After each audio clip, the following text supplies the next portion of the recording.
Ah. Et voilà. Bonsoir, monsieur le procureur. J'ai toujours rêvé de dire ça.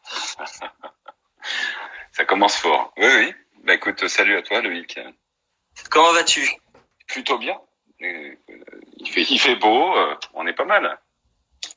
Il fait très très beau et je suis vraiment très content de ce temps parce que quand il pleut, ça me déprime. Ouais. Donc, on a pris cher. Effectivement. Bon, bonjour à tous ceux qui viennent de nous rejoindre parce qu'évidemment, on est de plus en plus nombreux.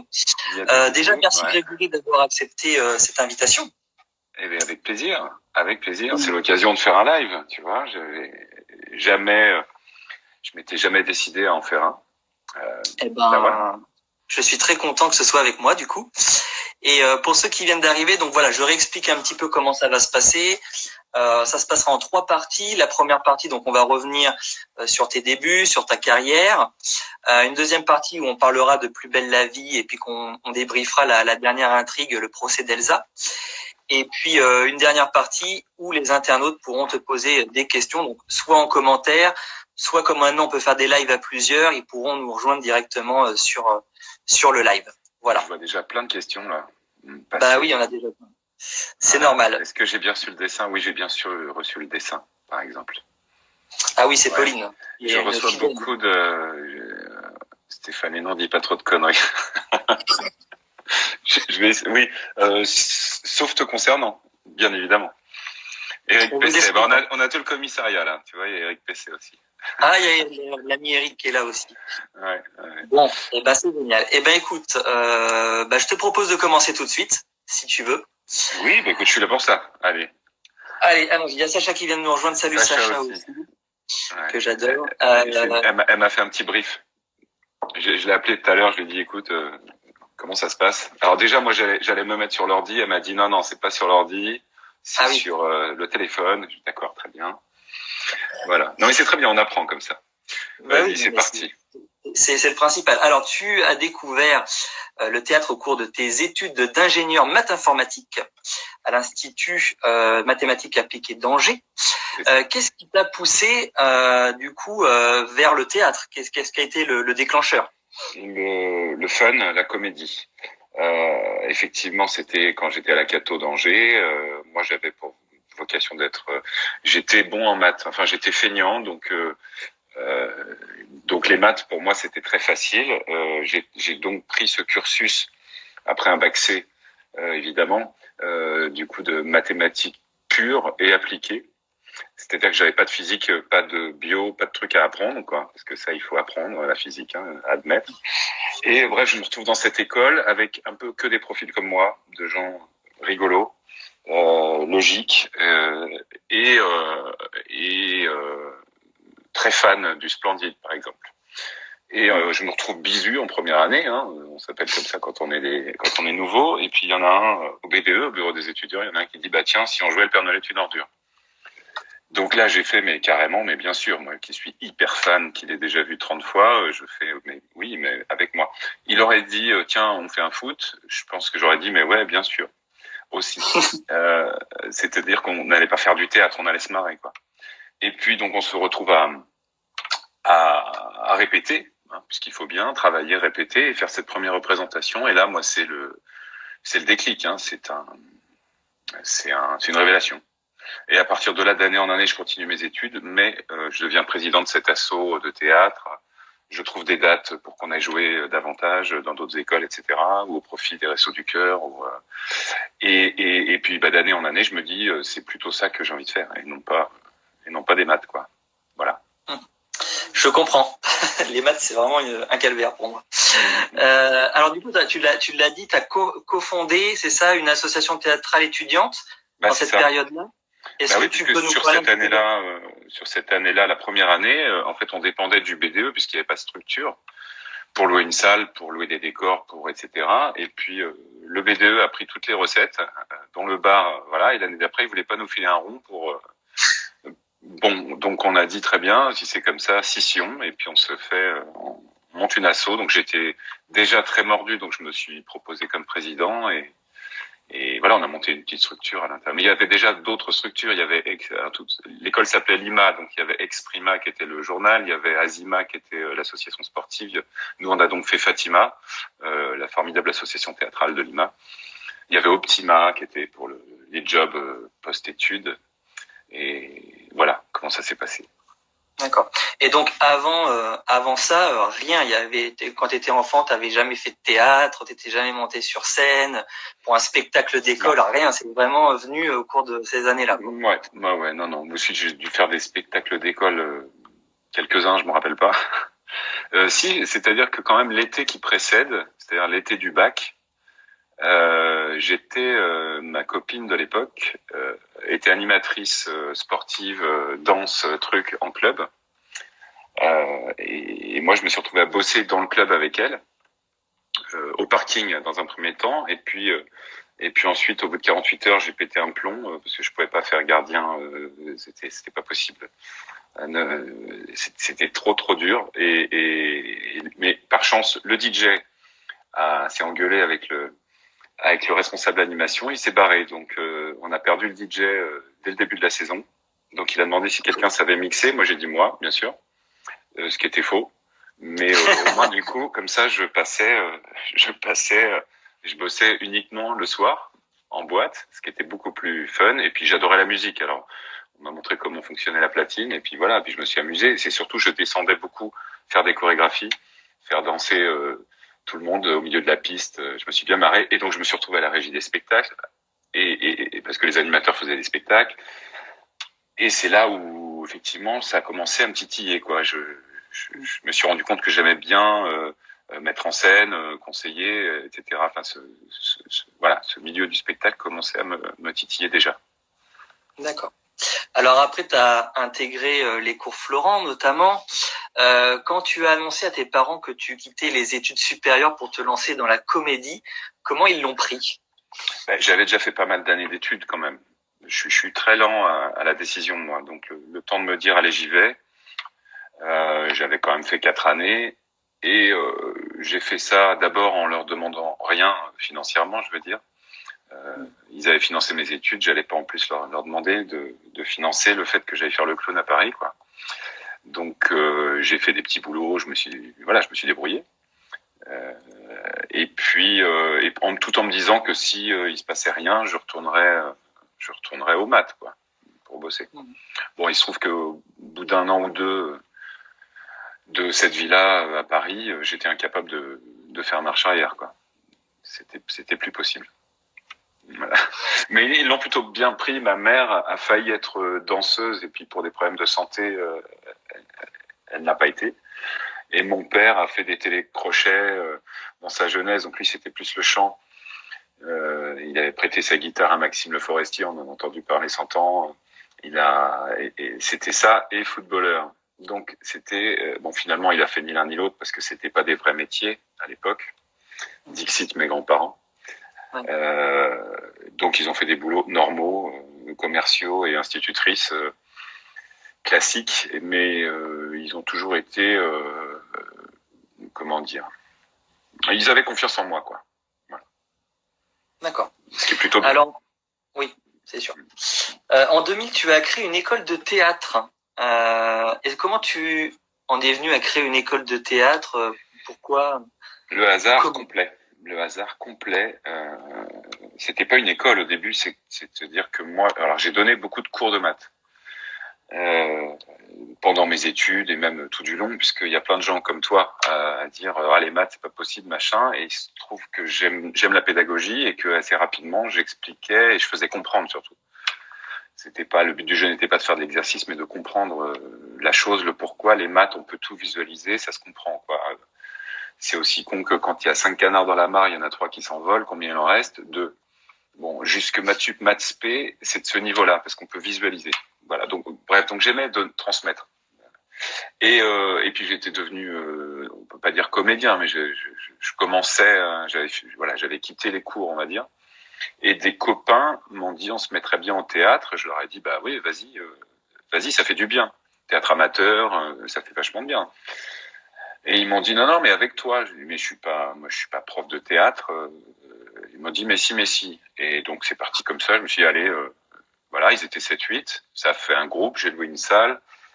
On s'est éclaté. Je me suis rendu compte que la pédagogie, que ce soit du théâtre ou des maths, ça reste la même chose. C'est comprendre les blocages, c'est faire passer des choses, c'est accompagner l'autre dans sa démarche. Et on s'est bien éclaté. Et puis l'année d'après, de 8, ils étaient 16. L'année d'après, ils étaient 32. Bouche à oreille s'est mis en place tout de suite. Donc là, j'ai appelé mon papa du théâtre, Daniel Berlioux, à qui je dois tout. Je suis passé par le cours Florent, comme tu as dit, mais c'est surtout ensuite, par exemple, avec Daniel Berlioux que j'ai appris beaucoup de choses. Donc je l'ai fait venir. On a pu faire 2 niveaux, commencer une vraie pédagogie, etc. Et puis de fil en aiguille, on s'est retrouvé 15 profs, 250 élèves, à louer des salles partout. Donc j'ai pris des locaux parce que fallait essayer de voilà, avec ce que je payais en location de salle, autant prendre un local, ce qui me permettait à moi d'avoir un lieu pour mes créations, pour bosser, etc. Et l'aventure a duré 12 ans. Et je suis ravi parce que j'ai travaillé, j'ai côtoyé, enfin j'étais le directeur, mais quand Yves Pignot, que vous connaissez sans doute, que cet acteur qui joue le père de Jeanne Savary En Famille, par exemple, hein, qui est dans tous les Dupontel, qui était donc qui était un de mes profs dans l'école, et quand Monsieur Yves Pignot, qui a déjà eu Molière, etc., m'appelait patron, ça me faisait rire. Mais ça faisait beaucoup de bien aussi. J'ai chopé de la légitimité, de la confiance en collaborant avec ces gens-là. L'école existe toujours? Non, j'ai arrêté tout en 2012 parce que comme j'ai commencé Plus Belle en 2011, j'étais plus du tout, enfin j'étais vraiment plus dispo. J'avais moi arrêté de donner des cours déjà 2 ans avant parce que lassitude, un petit peu. Trop compliqué, puis c'est vraiment difficile. C'est de gérer une école de théâtre, c'est vraiment une épicerie, c'est très compliqué à 10 € près. On n'était pas aidés et voilà, donc j'ai arrêté l'histoire là comme ça. Ça a donc généré plein de petits cours et c'était très bien. C'était la fin d'une histoire, quoi. Okay. Alors moi, la première fois que je t'ai vu à la télévision, c'était dans la télé-réalité Le Pensionnat de Sarlat en 2005. Je me suis remémoré ça hier soir, et dans laquelle, alors pour ceux qui connaissent pas le principe, des adolescents vont intégrer un pensionnat strict et étudier et vivre comme dans les années 60. Tu jouais forcément un professeur de mathématiques, voilà, parce que c'est ton domaine. Quel souvenir gardes-tu de ton passage dans cette émission? Alors, Stéphane m'a dit de pas dire de conneries, mais c'est pas grave, je vais en dire. Très mauvais souvenir. D'accord. En fait, c'est une copine qui voit passer ce casting et qui me dit bah tiens, c'est pour toi, c'est télé et prof de maths. Donc je dis mais je vais pas aller faire cette connerie. Et puis bon, j'appelle quand même. Par contre, pour le faire, j'ai changé de nom. J'ai pris le nom de ma grand-mère. Je voulais pas être identifié là-dedans. Je m'étais fait la moustache, donc les lunettes. Je m'étais fait brun. Et puis on était. La moustache est collector quand même. Hein. Oui. C'était un petit bouc, je crois. D'ailleurs, c'était pas la moustache, c'était le petit bouc. Je l'ai fait et puis bon bah c'était en démol la prod, et j'ai pas tellement apprécié les méthodes ni l'attitude avec les gamins qui donc tous redoublaient l'année d'après parce qu'ils sont quand même exposés, c'est des gens des enfants de 14-15 ans. Oui, alors le seul point commun c'est qu'ils ont le même âge, ils n'ont pas du tout le même niveau, on les colle ensemble et on les jette en pâture quoi. On met et puis la prod fait un casting. Alors le premier de la classe, le cancre, un rebeu, un black, une rousse, un truc. Ils font un cocktail explosif pour qu'il se passe des choses. Résultat, les cancres se sentent humiliés. Les grands, enfin c'est psychologiquement pour eux, alors sans parler du fait que il y a des JRI qui veulent raconter des histoires, qui donc déforment absolument tout ce qui se passe en vrai. Moi-même, j'en ai été victime. Je m'entendais bien avec la prof de musique et je suis rentré dans une salle de classe dans laquelle on n'avait pas le droit de rentrer. Et au tableau, c'était marqué faire une histoire entre le prof de maths et la prof de musique. C'est-à-dire qu'ils voulaient absolument nous choper ensemble. On s'entendait bien, jouer de la gratte et ils voulaient faire croire à une histoire d'amour. Bon, bref, enfin, voilà. Après, ça reste de la télé, mais c'est comme ça. Moi, j'étais jeune, j'ai découvert. Je pense que c'était les débuts aussi, donc il y a eu des choses qui ont changé. Pour moi, c'était pas un super souvenir. Voilà. Ah, c'est vrai que nous, quand on le voit, on prend ça un peu à la rigolade, mais c'est vrai que pour vous qui êtes derrière, c'est peut-être pas forcément. Vous avez un autre regard sur ça, et c'est vrai que. Après, c'est pas ma cam. En fait, c'est juste pas ma cam, et je me suis rendu compte que c'est pas du tout ça que je voulais faire, quoi, aussi. Oui, non, bah, c'est en le faisant que. Bon, après, c'est pas surprenant. Hein, la télé-réalité, c'est de la télé-réalité. Voilà. Exactement. Mais celle-ci était plutôt intelligente malgré tout, parce que c'était des vrais cours. C'était des vrais cours. Ils avaient 31 jours de cours, quoi, vraiment. Et certains, ça leur a fait du bien en termes de cours. Ils avaient des cours de maths, des cours de français, des cours d'anglais, Ils ont rencontré des gens, enfin les profs, je parle. On a des contacts encore avec certains. Cette expérience, à certains, leur a fait du bien. Voilà. Il y a au moins un peu de positif, c'est déjà ça. Oui. Est-ce qu'il y a des rôles, une aventure au théâtre ou à la télévision, une rencontre artistique qui t'a marqué au cours de ta carrière? Guillaume Gallienne. Oui, c'était pour une pub. C'était pour une pub Renault, qui était la Renault Mégane à l'époque, la dernière pub avant toutes les séries Renault de la French Touch, avec un autre acteur qui a fait toutes les pubs ensuite. C'était réalisé par Guillaume. Derrière, c'est une très belle rencontre. C'est un super directeur d'acteurs. C'est grâce à lui et à sa casting Nathalie Chéron que j'ai rencontré l'agent avec qui je suis toujours. Il y avait eu le projet. J'ai tourné dans Les Garçons et Guillaume à table. Malheureusement, je suis coupé au montage comme quelques-uns parce que par rapport à c'est la pièce qui a été adaptée au cinéma. Et dans l'histoire de la pièce, il y a toute on va dire une branche de l'histoire qui a sauté au montage parce que ça faisait un peu verru dans la narration. Voilà, donc c'est ballot, mais j'étais ravi de le faire.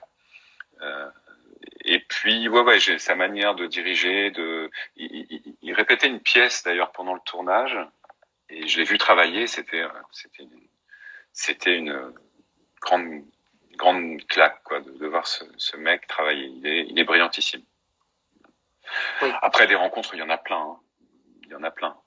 C'est toujours. Mais... Et puis il y a celles que je n'ai jamais faites, que j'aurais aimé, genre Michel Serrault, genre. Mais ouais, c'est ça qui est bien dans ce métier, c'est que les collègues changent. Donc quand ils sont pas bien, on s'en fout parce que de toute façon. L'histoire aura un terme, et puis quand ils sont chouettes, c'est génial. On voit beaucoup de monde et c'est ça qui est plaisant. Très bien. On va passer à la deuxième partie qui est donc celle consacrée à Plus belle la vie, ce qui va certainement intéresser les gens très fortement. Est-ce que tu te souviens de ton casting et est-ce que tu peux nous en dévoiler les coulisses? Alors le casting, oui, je m'en souviens. C'était le 7e. Donc j'ai failli être le docteur Laserman, par exemple. J'ai failli être le jumeau de Rebecca aussi, Rebecca de Céline, vraiment. Ouais. J'ai failli, alors je ne sais plus quoi, un marin aussi. Bref, c'était avec Johanna Delon à l'époque, qui maintenant elle bosse sur Un si grand soleil. Et à chaque fois j'étais en option, donc en callback, c'est-à-dire en gros on était 2 ou 3 sur le rôle, quoi. Et à chaque fois elle m'appelait, elle me disait Grégory, oui, t'es en option, oui, bon, allez, on y retourne, donc callback, on y retourne. Et cette fois-là pour Xavier Revel, donc quand elle m'a appelé pour me dire que j'étais confirmé, là j'y ai pas cru, quoi. Et puis en plus pour ce rôle-là, c'était un potentiel récurrent, donc c'était cool. Et je me souviens très bien que le truc, c'est que je ne regardais pas la série.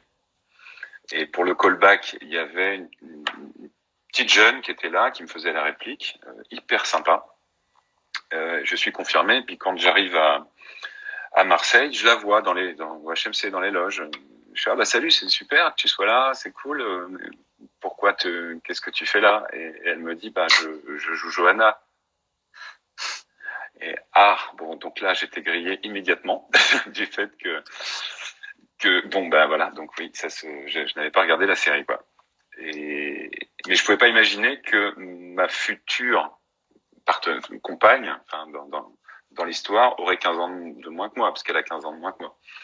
Donc je m'étais dit, tiens, c'est une comédienne qui vient donner la réplique, et puis non, c'était Dounia qui avait été hyper sympa ce jour-là, comme les suivants d'ailleurs. Alors tu joues forcément le personnage de Xavier Revel, tout le monde le sait.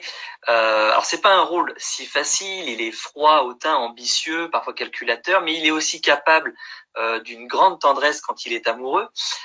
Comment tu t'es approprié ton personnage au tout début de Plus belle la vie?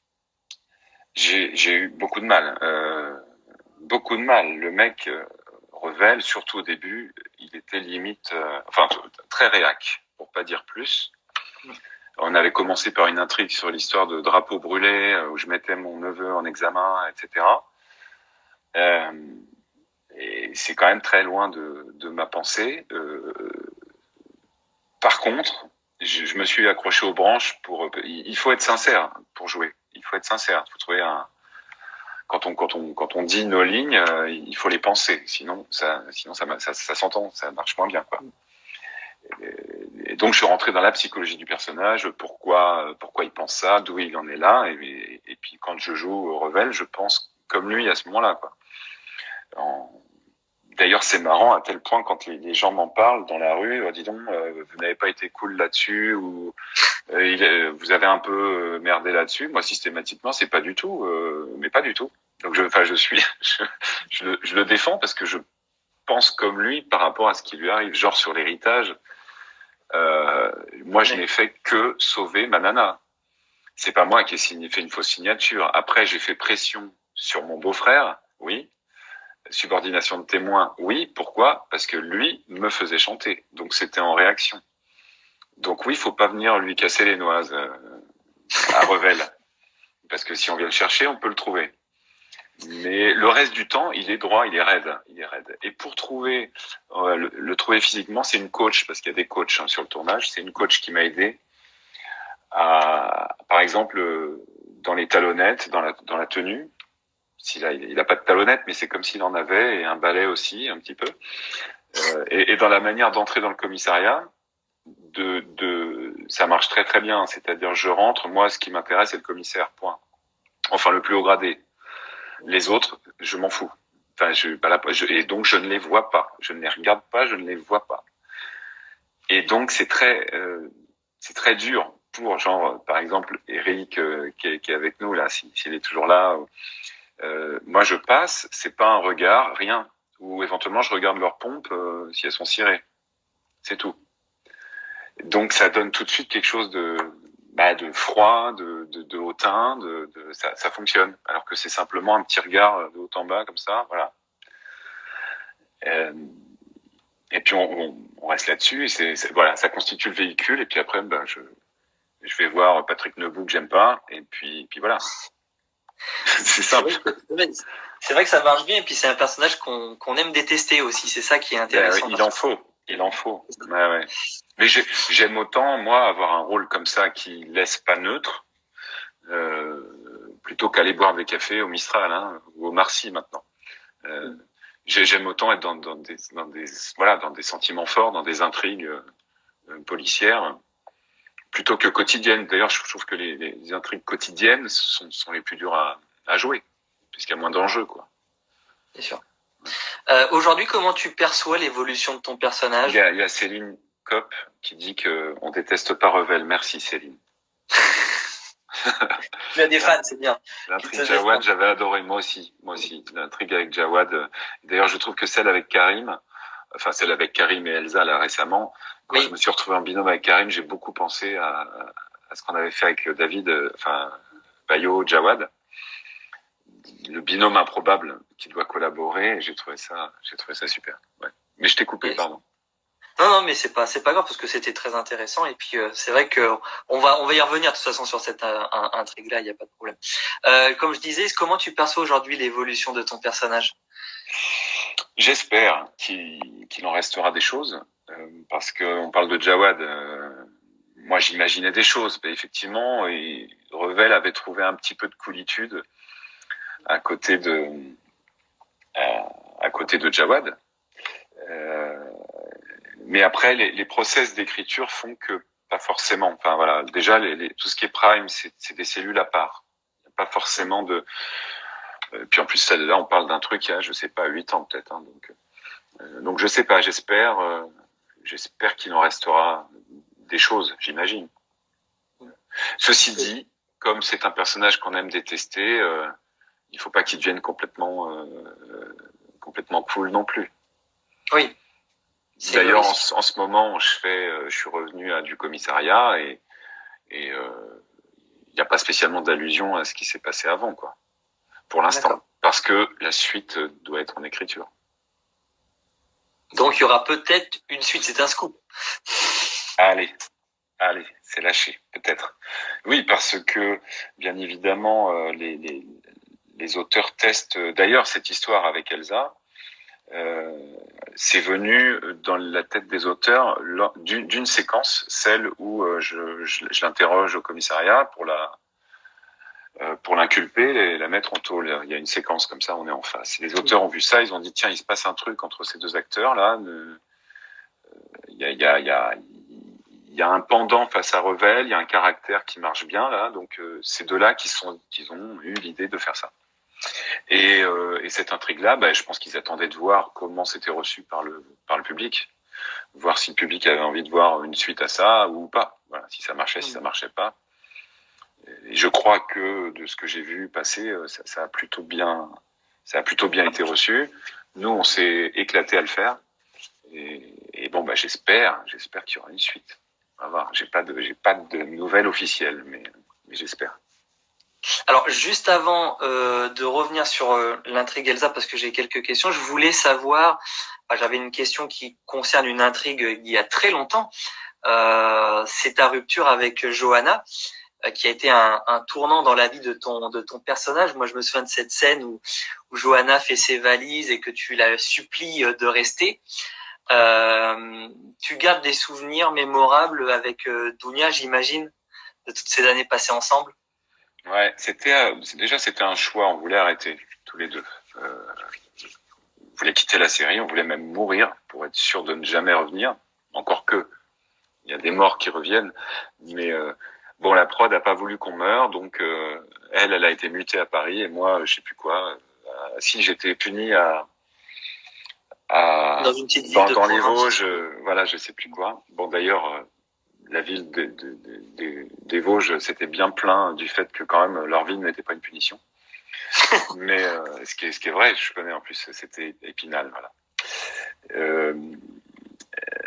Pourquoi j'ai dit ça? Voilà, on voulait arrêter, oui, et puis non, mais c'était très dur ces scènes-là étaient très très dures à tourner, très très dures. J'imagine. Parce que le format quotidien, on s'accompagne mine de rien. C'est pas qu'on a une vie parallèle, mais en tout cas avec l'acteur en face, oui, parce que c'est du collègue de longue haleine. Et puis ouais, mais c'est comme un pot de départ, c'est toujours émouvant. Et là, on n'était pas au courant de cette fin-là, nous. C'était c'était ils nous avaient demandé de revenir en fait, voilà. Nous on avait dit ok pour un prime et ils avaient dit d'accord, mais avec un petit peu de quotidienne, on est ok. Mais la quotidienne, on savait pas ce qu'il y avait, les textes, on les découvre au fur et à mesure. Donc en arrivant, on savait pas quelle serait la fin. Surtout que en arrivant, elle arrive enceinte et c'est pour ça qu'elle revient à Marseille et qu'on revient à Marseille quoi. Et puis voilà, c'est parti un peu en sucette tout ça, de enceinte, c'est fausse couche, c'est divorce, c'est voilà. Et c'était pas joyeux à tourner, mais c'était des belles scènes. C'est des belles scènes. Quand je dis c'est pas joyeux, c'est vachement intéressant à jouer. Mais c'était rude, c'était rude. Il y avait le silence sur le plateau là quand. Ouais, je me doute. Ouais. Et qu'est-ce qui a fait justement que vous êtes parti et puis toi tu es revenu et que tu es aujourd'hui de nouveau récurrent? C'est une volonté de ta part de revenir?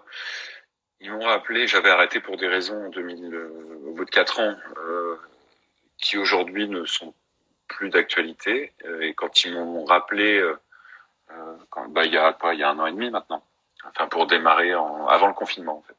Je suis venu pour faire une intrigue et puis on n'a pas pu la finir parce qu'il y a eu le confinement, le premier. On a fini cette intrigue juste après le premier confinement. Voilà, ouais, j'avais envie de revenir parce que le temps a passé, j'étais content de revoir les potes. Entre-temps, il y a quand même eu 3 concurrents, mine de rien aussi. Le regard qu'on peut porter sur cet objet a beaucoup changé. On était la seule série quotidienne. Maintenant, il y en a 4. C'est-à-dire que c'est beaucoup plus dans la norme aujourd'hui que pour un acteur de tourner dans une quotidienne. Et les gens savent ce que c'est, la difficulté, ce que c'est. Donc non, j'étais ravi de revoir les potes et de retrouver Revel un petit peu, de voir ce qu'ils allaient me. Ce que justement, c'est une question. C'est une question, ça. Est-ce que du fait que maintenant il y ait d'autres quotidiennes comme Un si grand soleil ou Demain nous appartient, est-ce que il y a une sorte de pression supplémentaire sur Plus Belle liée aux audiences? Oui, dans le sens où ça tire tout le monde par le haut. Ouais, la concurrence a changé des choses sur Plus Belle. Il y a plus d'exigences. Je trouve que en termes de texte et de réalisation, c'est de mieux en mieux sur Plus Belle parce que en face, ils placent la barre aussi et que voilà. Après les audiences, nous on est dans un créneau horaire face au JT, face à etc. Donc on compare pas en termes de millions de spectateurs vraiment. C'est ce qui concerne, puis ça nous concerne pas nous directement. Hein, c'est les chaînes. Nous on fait de notre mieux pour divertir les gens, essayer d'être crédible, pour divertir les gens. Voilà. Mais oui, cette concurrence, ouais, moi je trouve que ça fait beaucoup de bien. Ça fait beaucoup de bien. Ouais. Bah, c'est vrai que depuis quelques temps, moi je remarque aussi, parce que je suis spectateur, que vous prenez plus de risques sur la série, que vous tentez des choses, vous intégrez plus de personnages, il y a plus de nouveaux décors aussi. Donc c'est vraiment, c'est peut-être pas du goût de tout le monde, mais en tout cas, il faut saluer cette prise de risque, je trouve. Ouais, il y a une prise de risque. On est passé à trois équipes. Hein.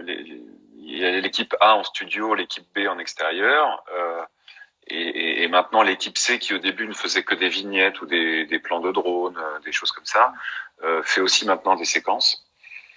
Donc ce qui fait que on a un peu plus de temps du coup par équipe pour essayer de faire des plans qu'on n'avait pas le temps de faire avant.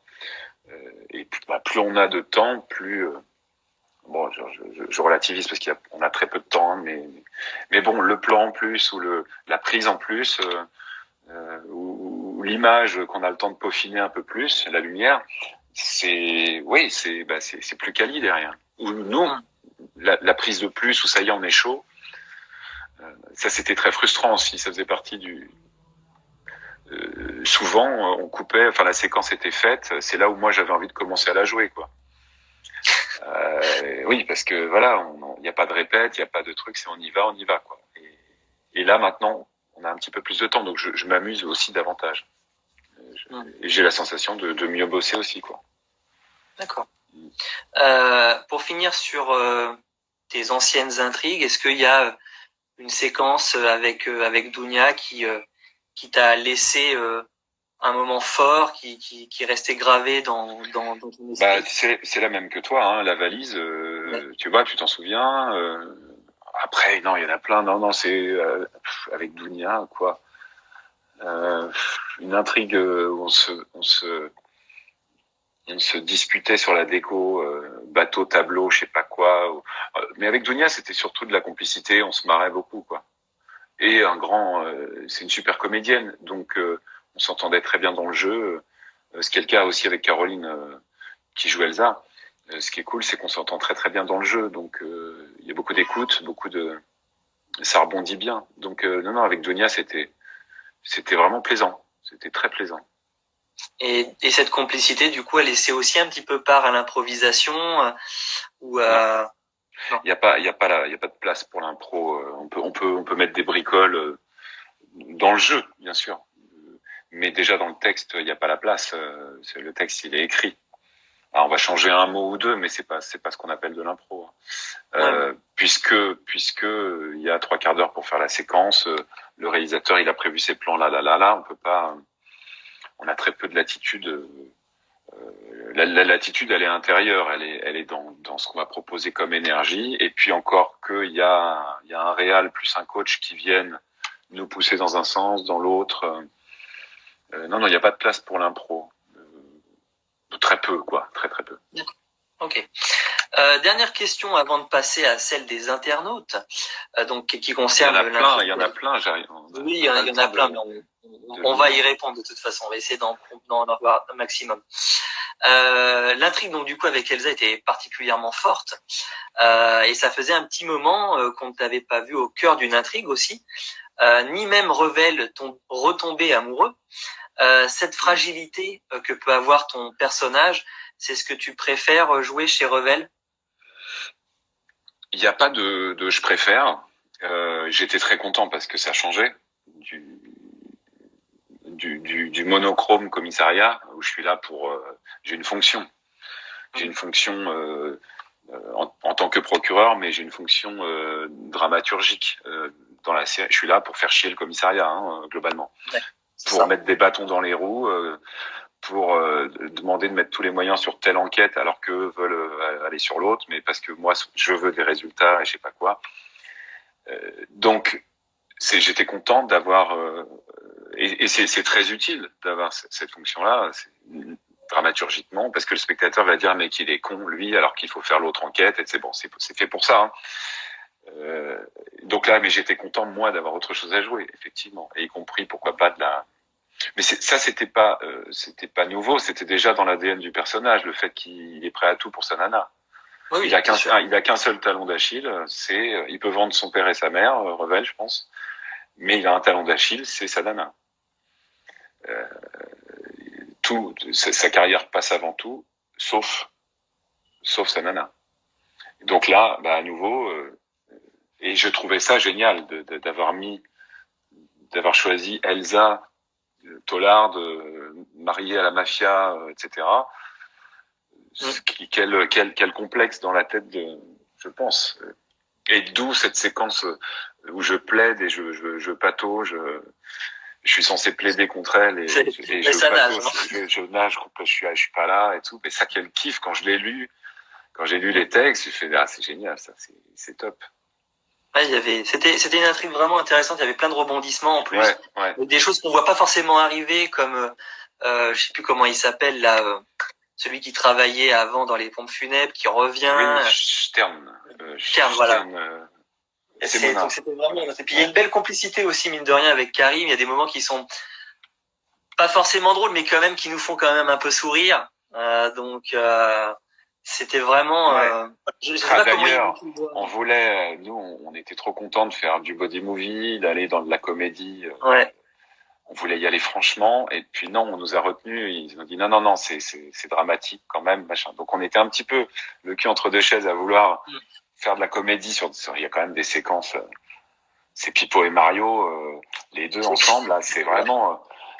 On lisait ça, on était morts de rire. Et puis on y allait quand même mollo pour garder, parce que mine de rien, c'est vrai que ça rigolait pas, quoi. Enfin, le fond de l'histoire, ça rigole pas. C'est sûr. Il y a la vie de cette nana en jeu. Enfin,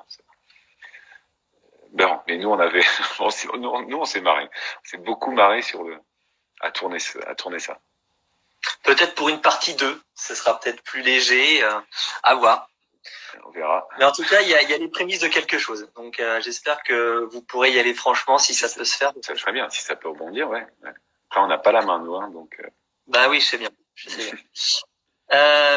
Si vous avez des questions pour Grégory, alors deux solutions. Soit vous les posez directement dans le chat, soit vous passez avec nous en direct et vous la posez à Grégory de vive voix. Ou en direct, cool. Voilà, donc n'hésitez pas. Alors si vous voulez passer en direct, vous mettez moi, par exemple, en gros, moi je veux passer en direct, ou alors vous posez dans le chat votre petit commentaire. Voilà, j'essaie de remonter pour voir s'il y en a déjà. Alors, il y a Céline. Un jour, on pourrait voir Revel dans une intrigue drôle. Il peut rester sérieux au tribunal et au commissariat, mais lâcher prise dans la vraie vie. Dans la vie privée, pardon. Oui, bah alors ça c'est ce qu'on disait, c'est ce qu'on espère pour toi. Hein. Une intrigue drôle, ce serait bien. Pourquoi ne pas faire partie de la saga, choix perso, de la prod? Oui, alors ça non, bah non, pas du tout. Moi, c'est les auteurs, hein, c'est les auteurs qui font leur distrib, on choisit pas ce qu'on fait, c'est eux qui ont dans la tête des cocktails de personnages, voilà. Donc là, non, là, j'y suis pas. Là, je suis un peu au commissariat en ce moment. Alors, je vois des mots. Alors, il y a Juju27. Alors, on va essayer d'envoyer une invitation à Juju27 et voir si. J'espère que ça va pas couper avec toi, parce que j'ai jamais fait, donc ça, ce sera embêtant. Mais on va essayer pour voir. Vas-y, on teste. On teste. On va bien voir. Je t'ai envoyé une invitation, Juju27. Donc, si tu la reçois. Il y a Rosalie. Ah, Juju a refusé. Bon, vous êtes très charismatique. Hâte de voir la suite de l'intrigue avec Elsa. Rosalie. Ouais, ça demande s'il y a une suite avec Elsa. Et il y a des chances. Voilà, moi-même, je sais pas. Je ne sais pas. Il est peut-être question. Ouais. On va voir. J'ai envoyé à mon Miracle qui a dit moi. Alors on va essayer de l'inviter pour voir.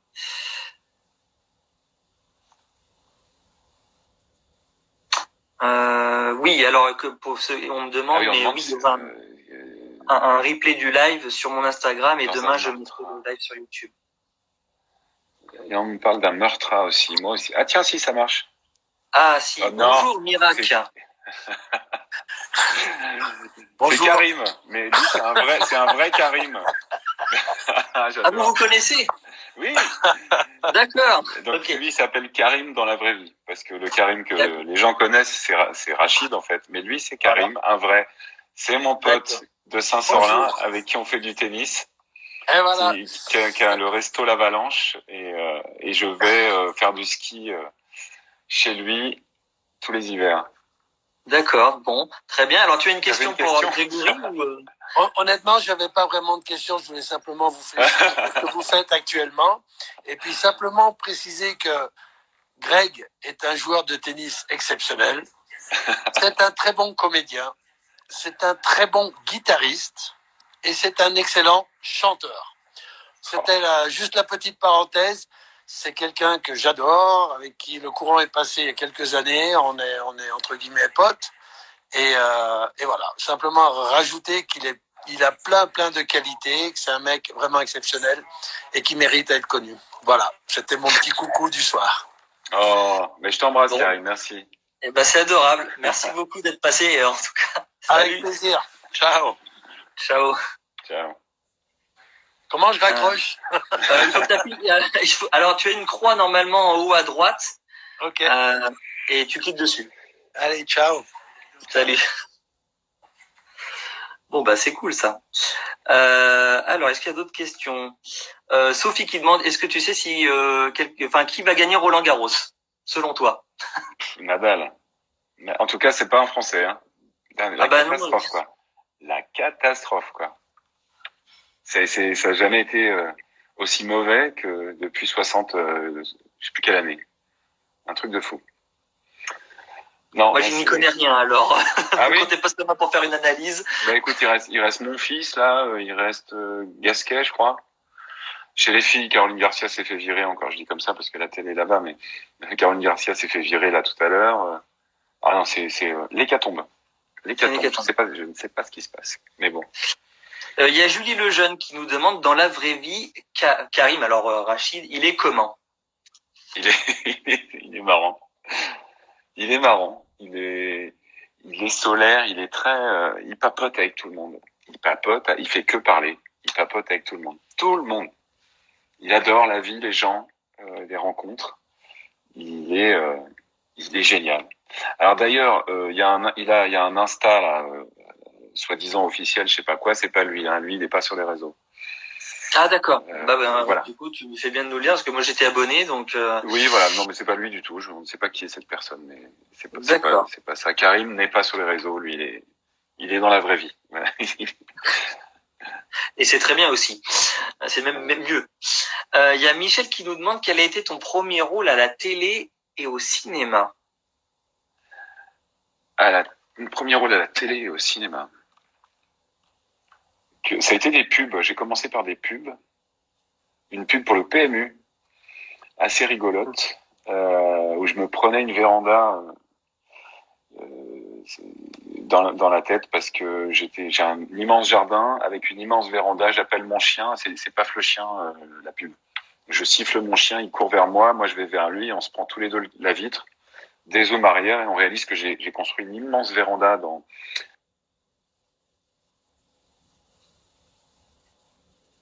Pourquoi il s'éteint mon truc? Voilà. Parce que tu as touché ton téléphone. Dans le jardin. Non mais il s'éteint doucement. Je sais pas pourquoi. Que j'ai construit une immense véranda dans le jardin parce que je suis devenu riche. J'ai gagné au PMU. Voilà, c'était assez marrant. Et après non, qu'est-ce que j'ai fait? J'ai fait des courts métrages. Voilà. Mais les premières apparitions télé, c'était cette pub. Des pubs, j'en ai fait 30. D'accord. J'en ai fait une trentaine. Je faisais du théâtre surtout. Voilà. Puis après, j'ai fait des campings paradis, des K1, des sections de recherche, RIS à l'époque aussi. Voilà. Alors il y a. Et on m'a dit Meurtra, j'ai pas fait effectivement. Il y a quelqu'un qui parlait de Meurtra. Mais par contre, avec ma compagne, on en a écrit un. Et j'espère bien. Voilà, il y a une prod qui est intéressée. J'espère bien qu'il verra le jour celui-là. D'accord. Et là, je prépare. Oui, dis-moi. Non, vas-y, parce que c'est des projets, donc c'est important que tu le dises. Vas-y. Vous connaissez bien le golf? Ben oui. Est-ce que vous êtes un passionné de voile? Oui, c'est vrai que je suis vantais, donc évidemment, je connais bien le golf. Le Morbihan, c'est Sud-Bretagne, le golfe du Morbihan. Et jusqu'à mes 18 ans, avant de partir faire mes études à Angers, j'ai grandi au bord du golfe. Donc oui, comme la plupart des Bretons de bord de mer, j'ai fait de la voile. J'ai fait de l'optimiste, j'ai dessalé beaucoup. Voilà, j'ai essayé la planche, c'était assez catastrophique. Mais j'aime bien ce coin et la mer. Et que demander Sophie? On va inviter Pauline qui a une question pour toi. Donc je l'ai invité. Et il y a Pauline qui te demande Sophie qui te demande si tu aurais aimé être procureur dans la vraie vie. Oui, c'est une bonne question. Non, tiens. C'est pas vrai. Ben si, salut Pauline. Bonjour. Donc, Pauline. C'est ça. Pauline qui fait des super dessins, qui dessine des acteurs de Plus belle la vie, qui a dessiné. C'est ça. Donc c'est toi qui m'as envoyé. J'ai reçu récemment un dessin là. C'est ça? Oui, c'est ça. Ok. Et tu me demandais si j'avais bien reçu. Oui, j'ai bien reçu. Effectivement. Alors Pauline, quelle est ta question? Pauline, elle est dans la rue. Est-ce que tu nous entends, Pauline? T'as une question, maman? Non, vas-y.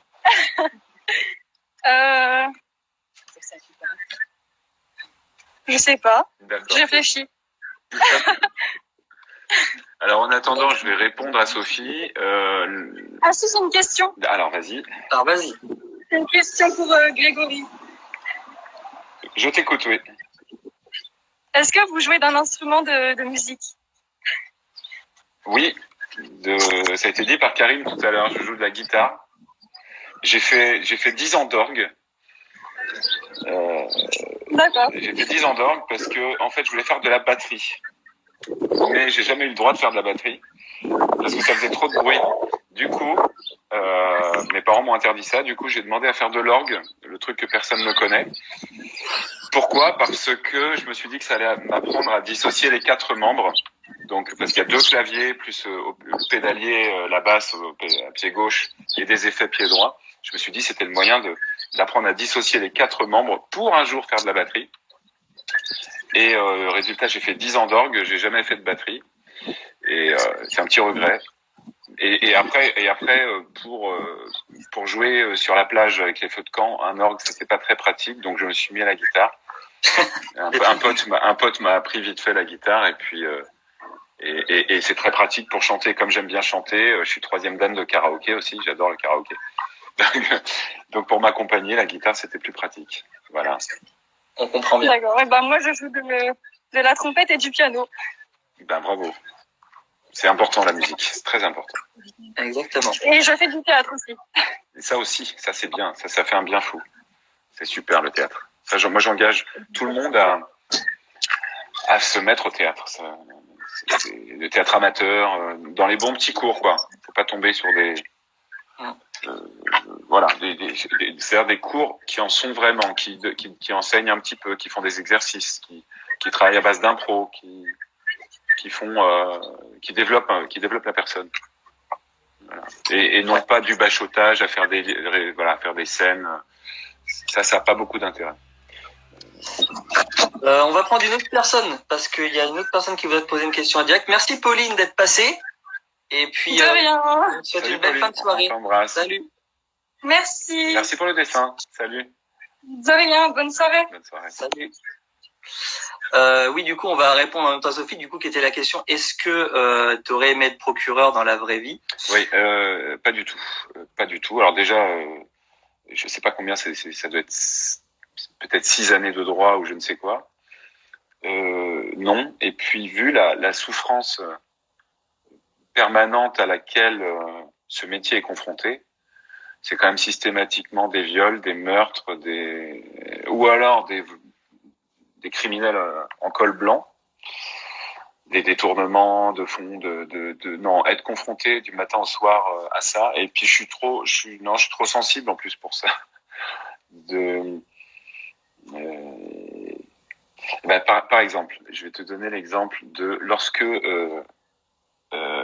Christophe Rousseau, qui est l'agriculteur dans l'histoire, vient témoigner à la barre. Première fois que je le croise, c'est à la barre. C'est son témoignage. C'est la première fois en tout cas que moi je le vois.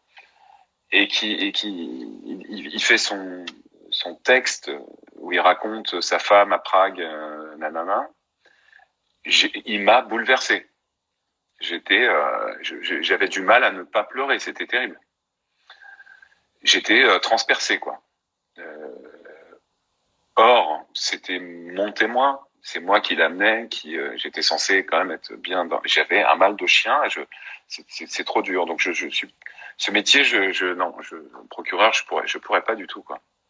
D'accord. C'est pas possible. C'est vrai que c'est un métier, c'est dur, hein. Faut avoir les nerfs solides. Ouais. Donc, pour terminer, moi j'aimerais bien inviter Eric pour qu'il nous raconte un petit scoop sur toi quand même. Ce serait marrant. Vas-y, est-ce qu'il est toujours là ou pas? Oui, il est toujours là. De toute façon, Eric, il reste de A à Z. Hein. C'est un fidèle. Hein. D'accord. Voilà. Salut Grégory. Ça va Loïc? Salut. Tu vas bien? Ça va très bien. Ah ben impeccable. Okay, super. J'ai Dis-moi Grégory. Ouais, vas-y, pardon Loïc. J'ai décidé de t'inviter pour savoir si tu avais un scoop, quelque chose à nous dire sur Grégory qu'il ne voudrait pas qu'on dise, mais que toi tu peux dire. Alors attends, laisse-moi te dire. À part que je lui fais quelques photos de temps en temps. C'est ça. Je te fais des photos un peu de plateau, que j'essaie d'être assez discret pour pas déranger le tournage. Sinon Grégory, est-ce que tu as une guitare pas loin? Parce qu'apparemment tu es un bon joueur de guitare. Ouais, il y en a une là-haut, ouais, bien sûr. Ah, tu peux pas nous jouer un petit truc?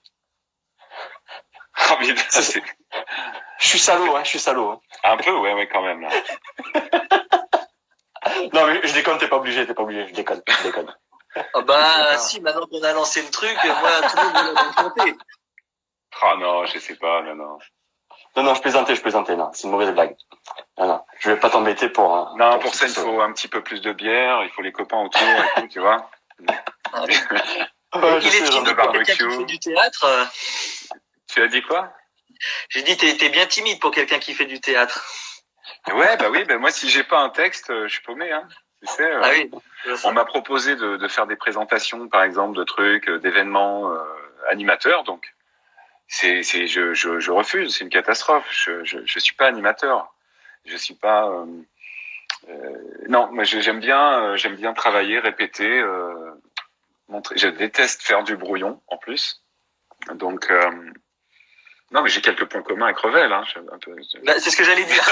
Tu vois. Très, Ce que je tiens à dire quand même, c'est que Grégory est quelqu'un de super, très agréable à vivre, au quotidien. Quand on tourne avec lui, c'est toujours très agréable. Un mec de super sympa. Voilà. C'est gentil. Mais c'est vrai aussi que je suis timide, comme tu le dis. Ce qui parfois peut être pris pour de l'arrogance aussi. Je vais pas dire bonjour, etc. Mais c'est en fait parce que quand je suis arrivé dans Plus Belle, par exemple, dans les bureaux qui sont immenses, il y avait trop de monde, je savais pas qui faisait quoi. Il y a France 3, il y a Telle France, il y a un monde de fous. Et moi, j'allais voir l'écriture parce que je voulais des textes, voilà, et je ressortais. Et les gens étaient offusqués que je dise pas bonjour, et pour qui ils se prend ce mec-là. Et en fait, moi, c'était juste que je voulais pas déranger, quoi. Ils étaient sur leur ordi en train de bosser. C'est complexe, hein, la timidité. Mais oui, on peut. Et la plupart des comédiens sont timides, très souvent. Et c'est justement parce que là, en faisant ce métier-là, ils ont l'opportunité de s'exprimer, de lâcher. C'est comme ça. La première fois que je joue, je découvre que je peux m'exprimer, mais en termes d'émotion, je parle, hein, de la colère, du rire, du truc, et que c'est autorisé et applaudi. Donc, quel espace de liberté, la scène. c'est vrai. Et après, dans ma vraie vie, personne n'écrit mes lignes. Les choix, c'est à moi de les faire. C'est beaucoup plus simple quand il y a un auteur derrière, quand même. Voilà. Et c'est pour ça que j'aime bien l'écriture aussi. J'aime l'écriture. Bon, très bien tout ça. Eh ben, les garçons, je pense qu'on peut s'arrêter là pour ce soir. Bah oui, parce que il faut manger. Après, il y a le match, quand même. Ah Oui, oui, c'est vrai, il y a le match. Oui, alors, t'es pas tennis, mais t'es pas foot non plus, en fait. Hein, c'est ça. Je suis pas sport. Je ne regarde aucun sport. Ça ne m'intéresse pas du tout. Bah, en même temps, avec tout ce que tu mates en série, en tout genre, t'aurais pas le temps. Oui, c'est ça. On est d'accord. J'ai vraiment pas le temps pour ça. Merci à toi, Grégory, d'être passé sur ce live, d'avoir accepté cette rencontre avec les internautes. Et du coup, pour revoir le live, pour ceux qui l'auraient pris en cours et qui voudraient revoir du début, donc il sera disponible tout de suite là dans la foulée sur MyJTV en Instagram. Et puis demain, je le mettrai en entier. Il sera toujours en entier, mais disponible sur ma chaîne YouTube pour ceux qui voudraient le revoir dans de meilleures conditions. Et voilà. Voilà, merci beaucoup. Écoute, merci à toi Loïc. C'était mon premier live et du coup, je vois qu'il y a plein de questions auxquelles j'ai pas répondu. Eh bien, non, mais du coup, je vais me lancer. Timide comme je suis, je ferai un live. Et j'essaierai de répondre à ces questions. Bon, à toutes ces questions. Ça a débloqué quelque chose, c'est bien. Mais c'est bien, mais il faut une première à toutes, hein, tu sais, à toute chose. Voilà. Et merci à tous d'être venus. Merci encore Grégory. Merci Eric. Merci à toi, merci Grégory, bravo. Merci beaucoup. Salut Eric. Donc à demain sans doute. Non, demain j'y suis pas malheureusement. Non. Ah, t'es pas là demain. Non, malheureusement non. Il y aura qui au commissariat alors? Je suis pas tout seul au commissariat. Il y en a d'autres, il faut bien qu'ils tournent aussi. T'es souvent là. Voilà, non. Eric, c'est un peu le chef des figurants, je quand même. Il est pas figurant, il est silhouette, carrément. Ouais. C'est pas fini, t'as raison. Ouais. Pareil, tu sais que Jean-François avait commencé comme ça. Hein. Oui, je sais, tout le monde me dit, mais c'est pas possible. Tu vas finir comme Jean-François, tu as des rôles un peu dans d'autres séries, tout ça. Puis tu vas finir comme Jean-François. C'est ce que tout le monde me dit. Mais bon, on verra. D'ici là. Bah écoute. Hein. Ouais, ça serait pas mal, ça serait cool. Enfin voilà. Bon, les amis. Bravo Grégory. Bravo. Et merci à toi Eric. Merci à toi. Merci à toi. Salut. À bientôt. À bientôt. Bonne soirée à tous. Salut. Ciao. Ciao.